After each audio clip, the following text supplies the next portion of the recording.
we're back, and now in partnership with Scholastic Books, an interview with Christopher Paul Curtis, the author of The Watsons Go to Birmingham, 1963. The Watsons Go to Birmingham is seen through the eyes of Kenny Watson, a 10-year-old kid. His older brother, Byron, keeps getting into trouble, so Mama and Dad decides it's time to visit their grandmother in Birmingham, Alabama.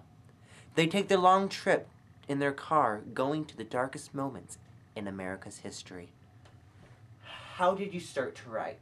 With my first book, The Watsons Go to Birmingham, I had been working in a factory in Flint, Michigan, and during breaks I would write, and writing became a refuge for me, actually. I found out that if I was writing, I wasn't thinking about working in the factory, and I absolutely hated working in the factory. So when I would take my breaks, which the job I was on, we would double up, which means out of every hour, we would work half an hour and sit for half an hour. So during those half hours, I discovered that if I sat down and wrote, it would make time go by very quickly. How did The Watsons Go to Birmingham get published? I went through kind of a convoluted route to get my first book published. I was sitting in the library and I would read The Writer, Writer's Digest, Writer's Market, the different kind of books that tell you how to get published.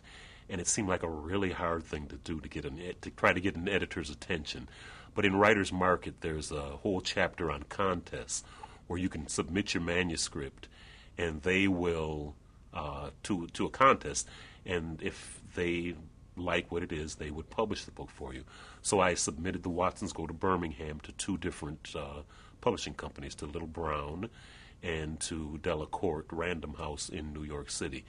And I was rejected by Little Brown.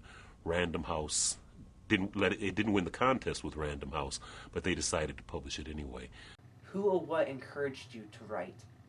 When I was younger, the main encouragement I got for writing was my parents. My mother, actually. I can remember the greatest criticism I've ever had of any of my writings, of anything that I've written. I was probably in 5th or 6th grade, and I brought home a project that I'd been working on at school. And after I was finished, I gave it to my mother to read, and she said to me, "I wish you hadn't brought this home. They'll think an adult had worked on this." And that was just wonderful criticism for me, and it just kind of gave me encouragement to write. What bothers you about writing a book?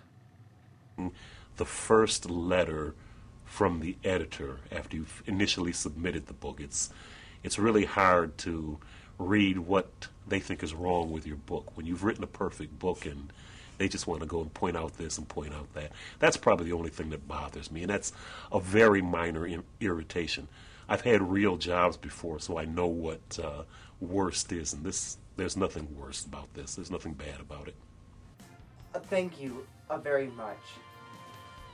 And we will be back in a couple of minutes after we hear a few words from our sponsors.